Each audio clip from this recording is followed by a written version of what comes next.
Morning, everyone. How's day? How are you? Barley. All right.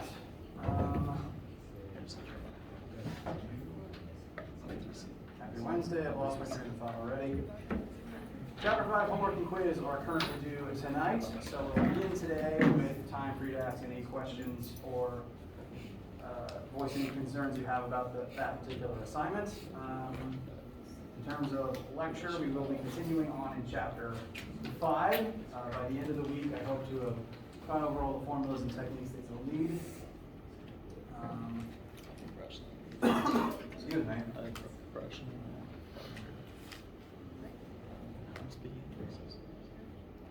Lost my train of thought again, twice in 1 minute. That is not an all-time record. So, let's begin with any questions you guys have about the homework or anything else that is on your mind. How you guys doing?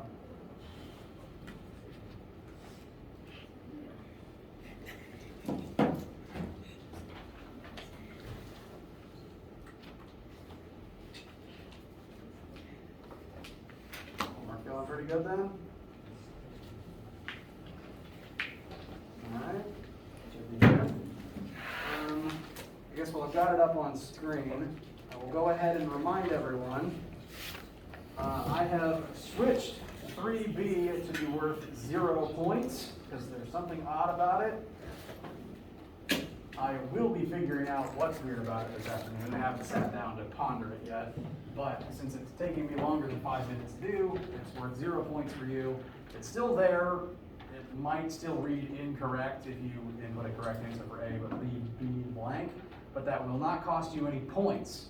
If you can see here on this test version I have loaded, I've input the correct answer for A, left B blank, and yet the question is 2 out of 2. So, official reminder footnote, you do not have to do 3B.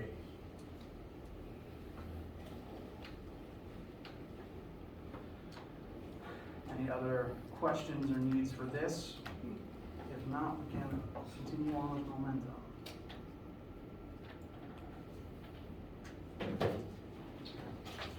All right. Well, if any other questions pop up, do let me know, and please cut me off mid-sentence. We're going to begin today. I have a question Yes. about the homework. Can you just talk through number 8?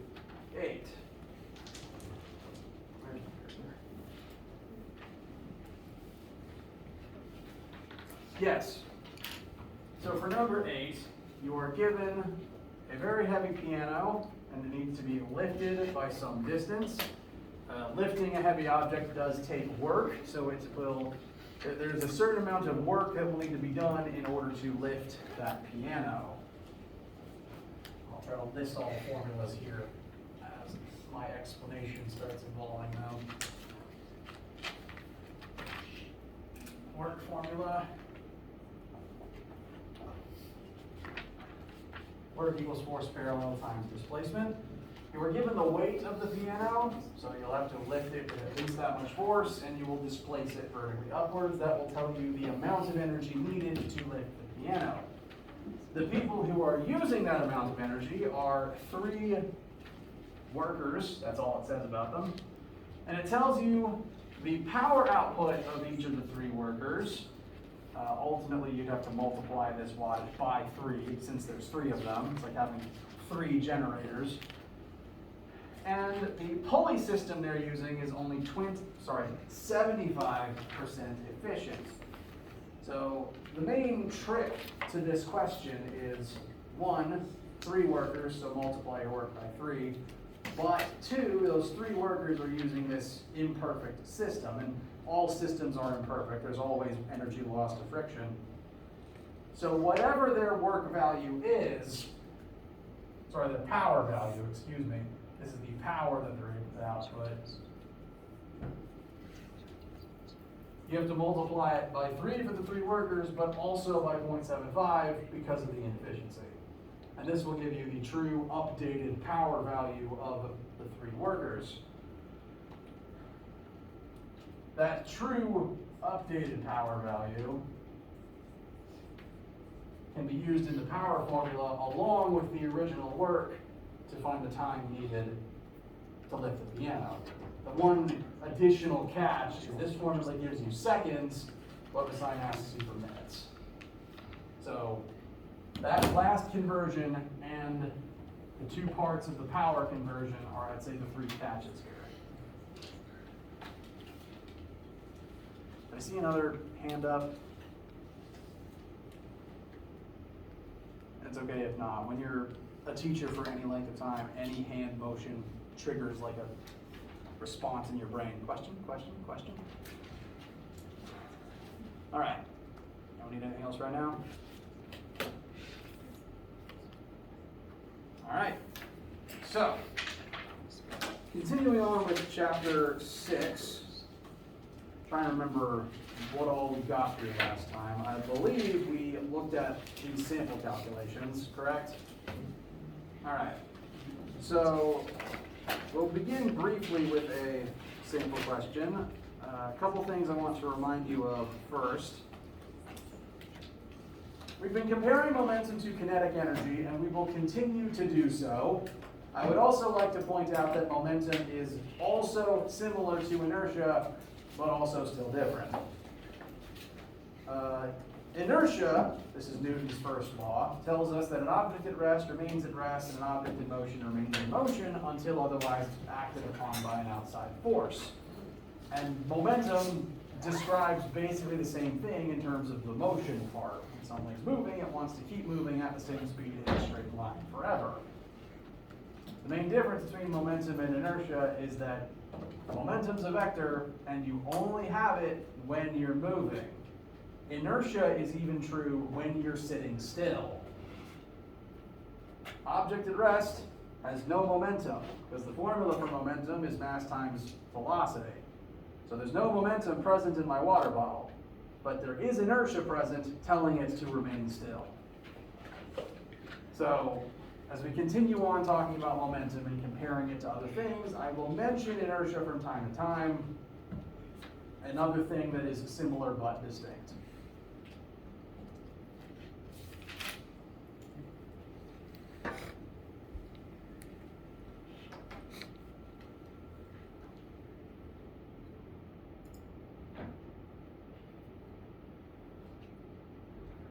The other thing that I would like to readdress before we work a sample question together today is the idea that, like energy, momentum is also conserved in various processes.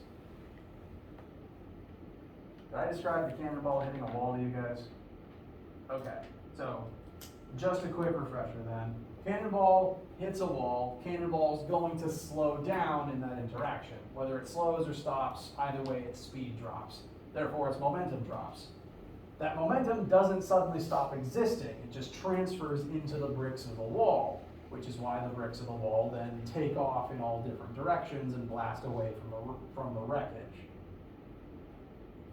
Momentum is conserved in a collision, in any interaction, like energy is. The primary difference is just that momentum's a vector, which we do need to account for, and momentum has no other form it can occupy. The energy involved in a process can convert between all kinds of different forms. Mechanical forms, thermal forms, sound is technically a form of energy if you define it that way. But momentum is always just momentum. It can't turn into a different type of thing. That's just always the one thing that it is. And that actually makes it easier to keep track of momentum in a collision than it is to keep track of energy. Because there's no converting between forms, it's just converting between which object has it, which is what we're going to start looking at now. So this will be our first collision example. Scientifically, we're going to define a collision as any interaction between two or more objects that involves a transfer of momentum and kinetic energy. Whenever one object hits another object, there will be a momentum exchange. That is a guarantee, for reasons we'll talk about in a minute. And whenever there is a momentum exchange, we are going to classify that as a collision type of question.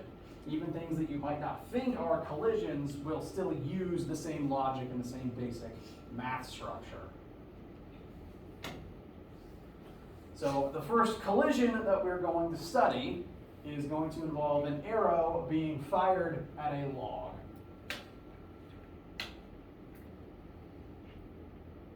Like with our energy conversion examples,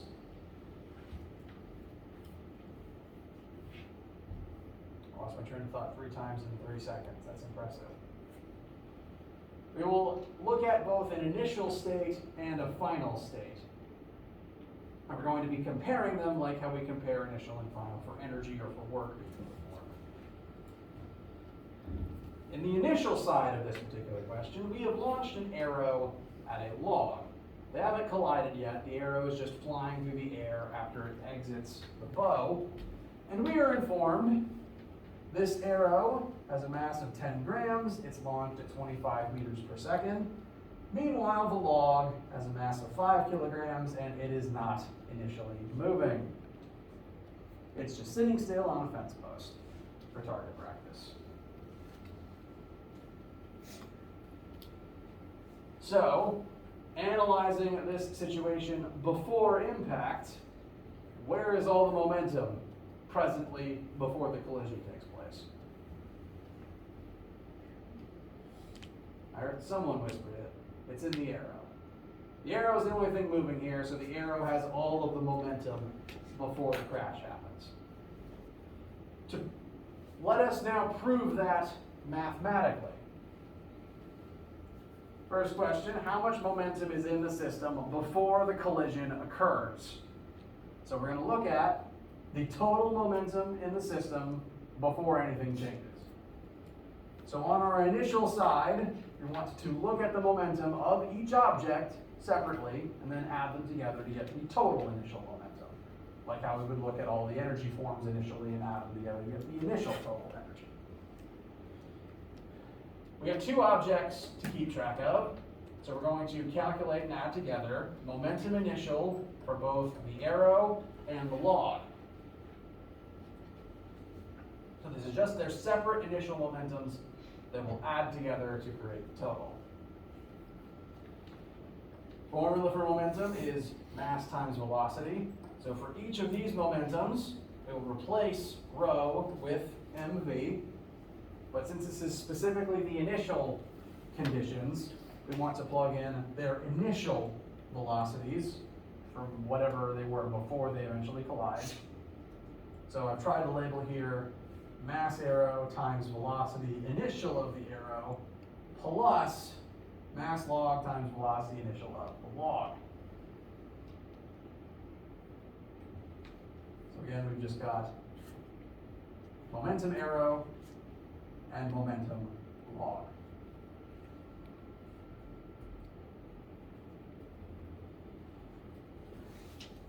Questions about this point before I move on?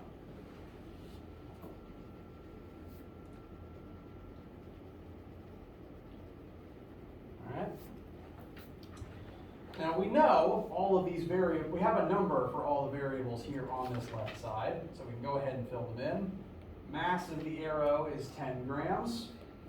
That should convert to 0.01 kilograms.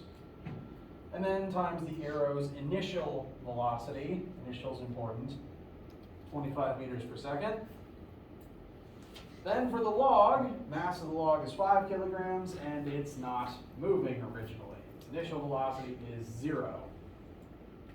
This will tell us the log has no initial momentum. It's not bringing any momentum into this system. In the beginning, only the arrow has momentum. It's bringing all the momentum that's in the system, the arrow brought with it. So, bless you, the total amount of momentum in the system initially is really just going to be the mass times the arrow's original velocity. So 0.01 times 25 is 0.25 kilogram meters per second of momentum. I should write that down. Yep, no. Yep. Forgive my muttering to myself.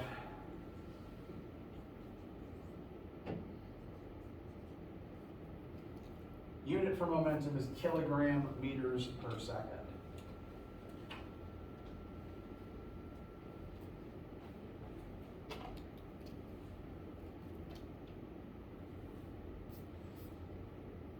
Any questions about determining the initial momentum in this system?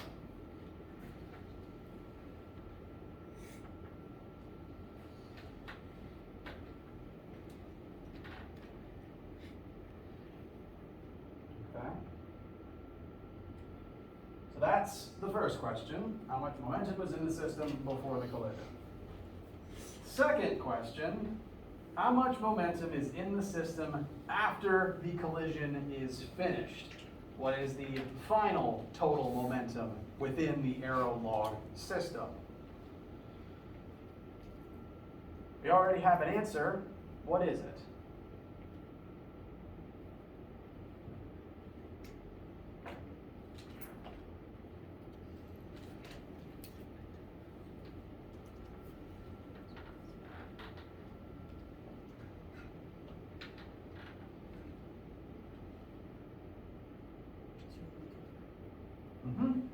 It is still going to be 0.25 kilogram meters per second. Just like with how energy is conserved in an interaction, momentum is also conserved in an interaction. The arrow will lose momentum as it hits the log, but the log will gain the same amount. So the total, as this formula shows us, will remain the same. So if we found 0.25 as the initial total momentum, the final total momentum will also be 0.25. That total will remain consistent no matter which object has the momentum.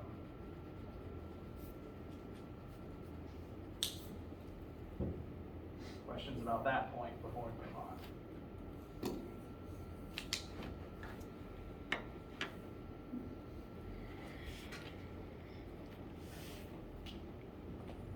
Alright.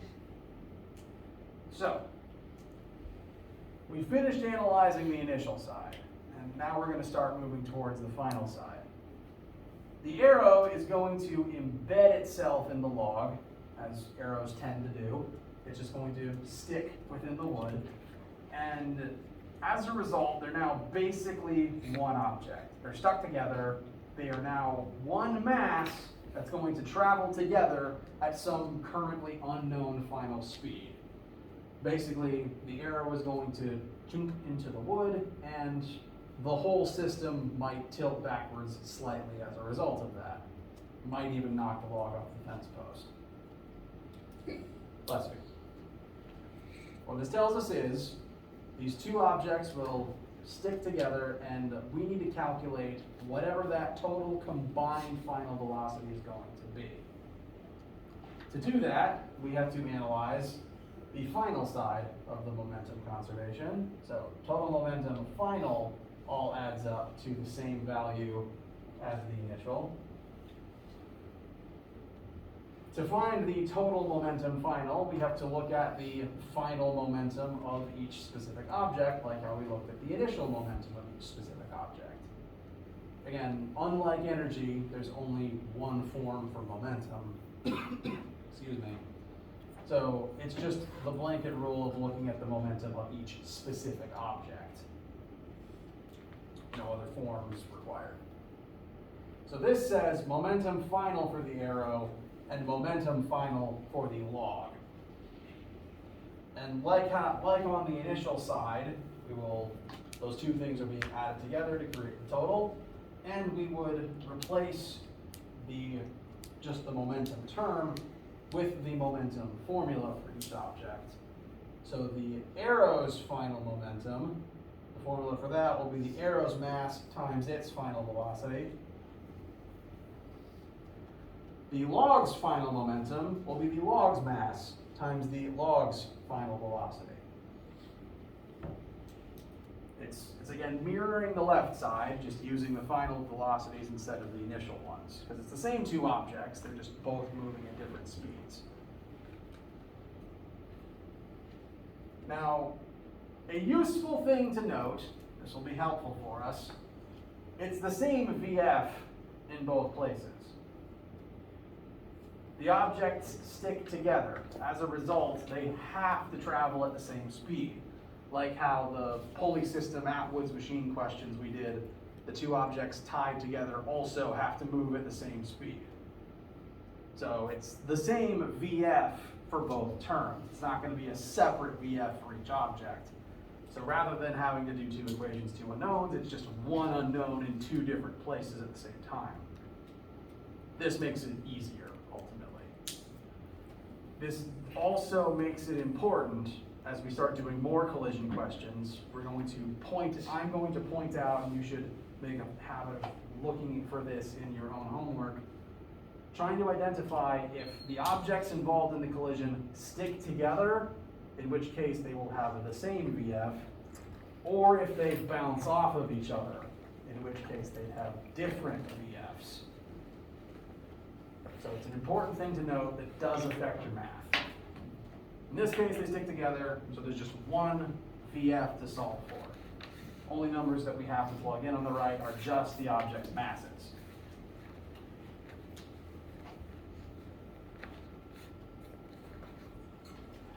Those masses are unchanged.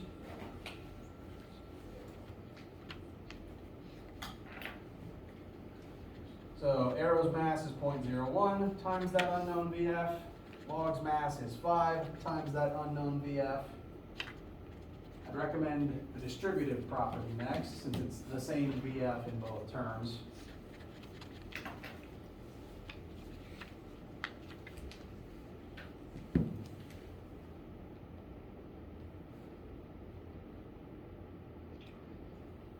That can simplify into VF times the sum of 0.01 and 5. That whole right side is still going to be equal to the total from the left side, because again, the final total momentum is the same as the initial total momentum. That total is conserved all the way through. And so, we've now finished the two sides of this equation. We've set them equal to each other, and now we can solve for VF. What ultimate answer will this give us?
Yes.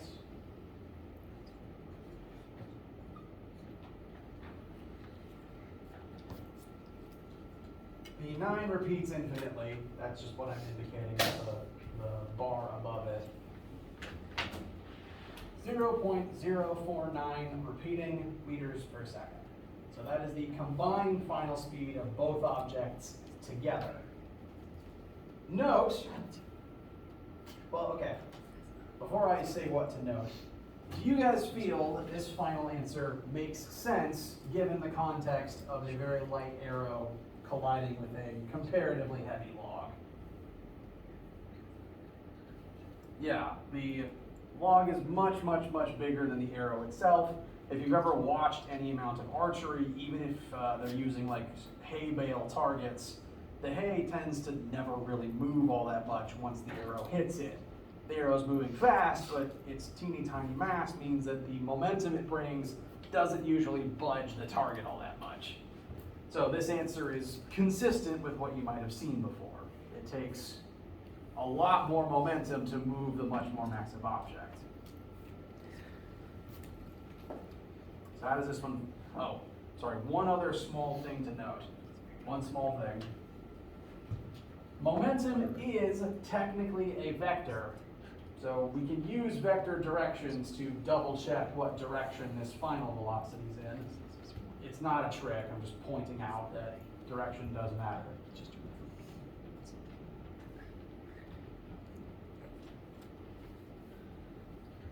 Of the initial velocities, the 25 points to the right. Therefore, this sum initial momentum vector would also point to the right. Therefore, the velocity here would inherit that rightward facing vector. So just, again, not meant to be a trick, not meant to be confusing, just officially confirming that even though that final velocity is teeny tiny, it would knock the log slightly in the same direction it approached from. Directions will become more important in upcoming examples, so I want to try to generate the habit of noting it.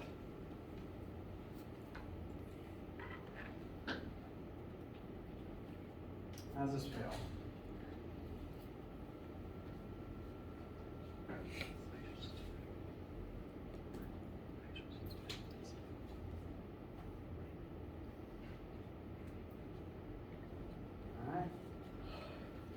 Some things to note. This happens for every collision. Anytime one object hits another, this exchange does happen every single time.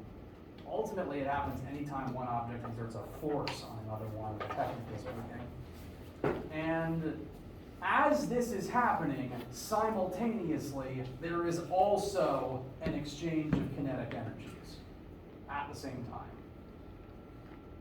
Just because we're analyzing momentum or prioritizing momentum doesn't mean kinetic energy doesn't exist anymore. On Friday, eventually, we will also look at what kinetic energy is doing at the same time this is happening. Because as momentum drops or increases, kinetic energy would too, because you use the same mass and the same velocity to find it.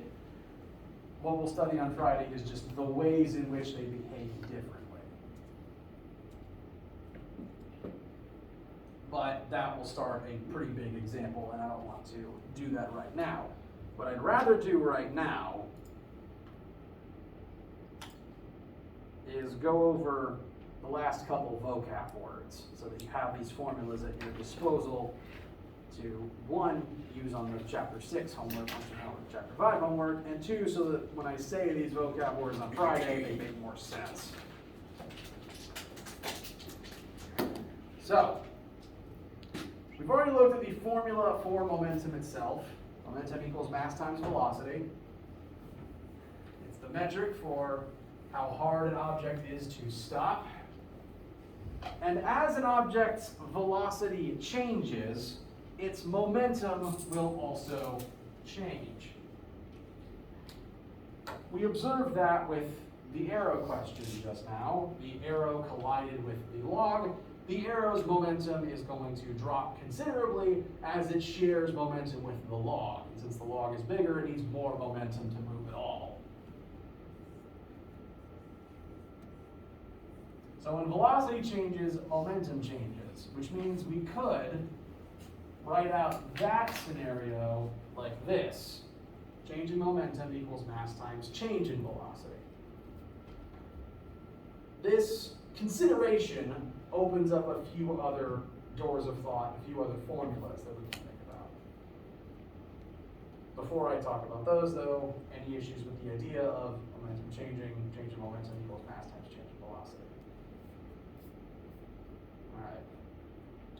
Once again, the v and the rho are still vectors, so they will have the same vector direction in this formula. Now, an interesting historical footnote is that when Newton wrote down the laws of motion, specifically the second law of motion, he didn't actually write down net force equals mass times acceleration. That's not the original form of the formula. This is. Which one came first is not ultimately important for this class, but what was technically written down first is the idea that net force equals change in momentum over change in time. This is the same law, I promise. It's got two different letters in it, but it does ultimately mean the same thing. It's just a different way of describing it.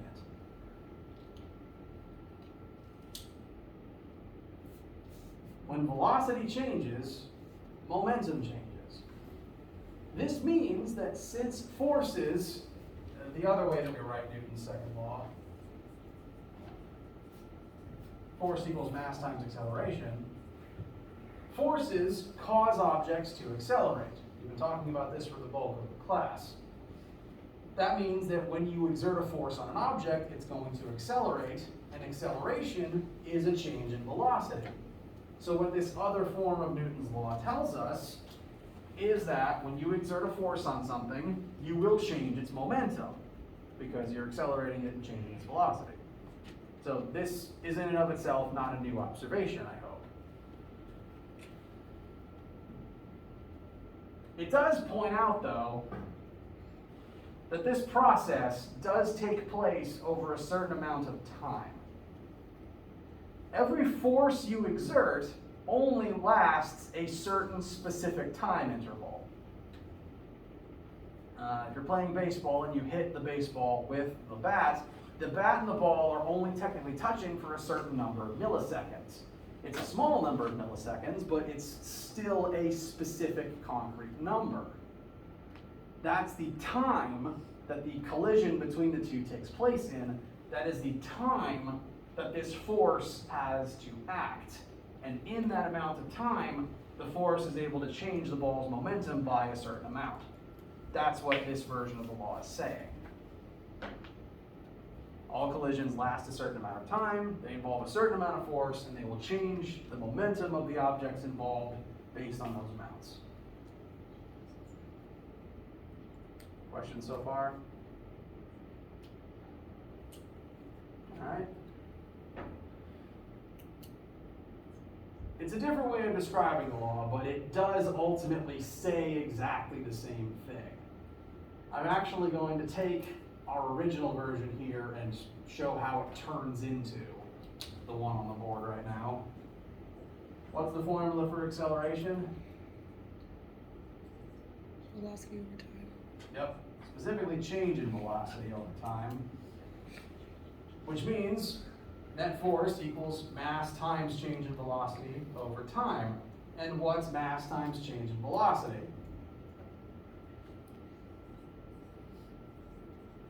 Change in momentum. So kind of like with the power formula last week where I showed you two different forms and how they're related, it's again, just the same formula twice, just reflavored basically. We got the Coca-Cola version and the Pepsi version. They mean the same thing. Which one you use just depends on what you know and what you're trying to solve for. Cool? The one wrinkle that I'll point out about all this is a new vocab word. And that's this one right here, impulse. I haven't used this word yet. I wanted to talk about change in momentum first. The term impulse within physics is defined as change in momentum. I'm not entirely sure who came up with this, but someone decided that we needed a specific word for change in momentum. And the word they came up with is impulse. So if a question on your homework asks you for the impulse that an object undergoes, or the impulse that acts on an object in a collision, it wants to know the change in that object's momentum in that interaction, in that collision. So, just a vocab word that refers to change in momentum. The weird part is that someone further decided impulse needed its own variable because delta rho wasn't good enough. We needed a unique variable just for impulse. And so they gave it lowercase j, for reasons I do not understand. My best guess is, well, no, this isn't even a good guess. It's just the way that my brain remembers the connection is by calling it gimpulse, like how I call it rho-mentum.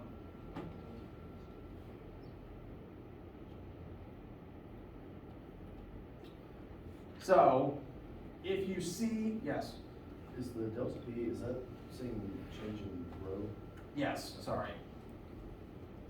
It's harder to get to the rho button than it is to the P button. Yeah, all the lowercase p's up here are rhos, momentums, sorry. If a formula has J in it, it's just specifically referring to change in momentum. If the question asks you for impulse, it's referring to change in momentum. Cool.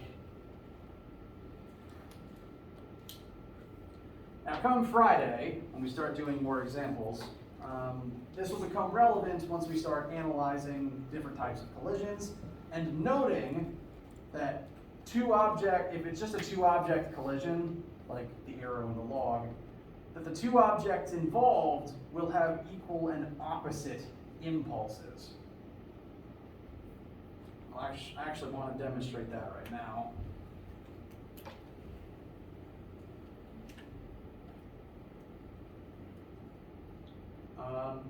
I'm going to further elaborate on the impulse formula.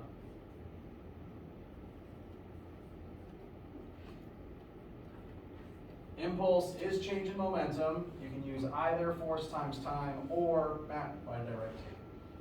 mass times change in velocity to find it. I'm going to calculate the impulse for each object in the log question we just did, just to kind of demonstrate something. The impulse of the arrow is going to be equal to the arrow's mass times delta V for the arrow. Arrow's mass is 0.01. The arrow's final velocity is 0.049 repeating to the right. Its initial was 25 to the left. And that will give us some impulse for the arrow. And it will specifically give us a negative impulse because the arrow's momentum dropped. The arrow loses momentum and gives it to the log. So the number we get here will be negative, namely because of the way we plugged in delta V. The final is smaller than the initial. From the log's perspective, J log, that would be mass log times change in velocity of the log. Mass log is 5 kilograms. Log's final velocity is 0.059 repeating. Oh, and the log's initial velocity was 0. This will give a positive impulse, demonstrating that the log is going to gain momentum in this interaction.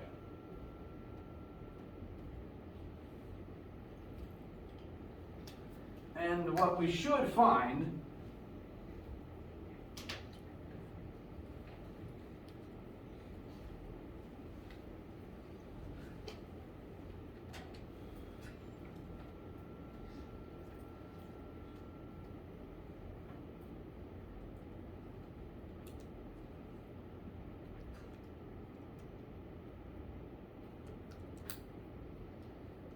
if I round a tiny bit.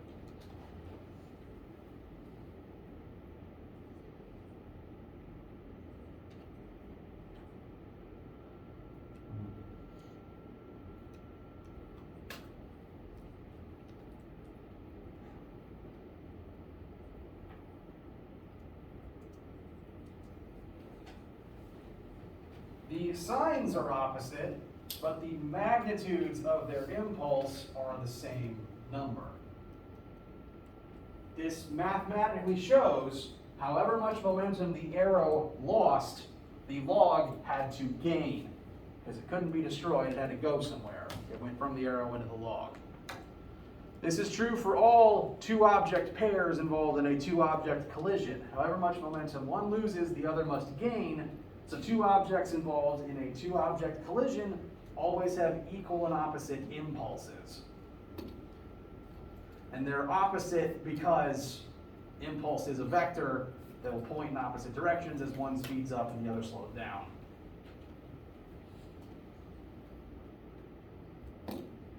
Questions? All right. On Friday, we'll be applying all of this to a couple more examples to show you more scenarios where all of this starts to factor in. I don't want to start a big new example right now, but I do want to at least kind of show you one question that we will look at. Because this is a unique situation that does exist on your homework, I want to at least prepare you for it. We're not going to do the whole thing right now, it would take too long. This collision is an explosion, and it technically still counts as a collision. A person is holding a rocket launcher over their shoulder, and initially, both the person and the rocket are stationary. So they're just sitting still, waiting. Therefore, initially, how much momentum is in this system?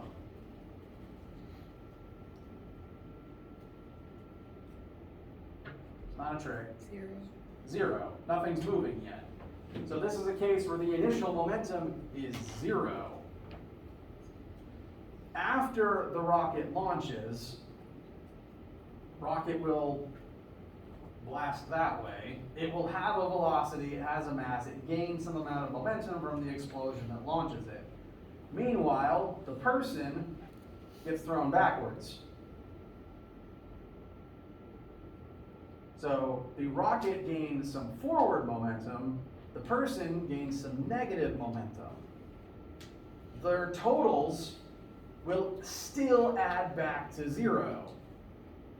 Even if the total momentum is zero, the final momentum will still be zero.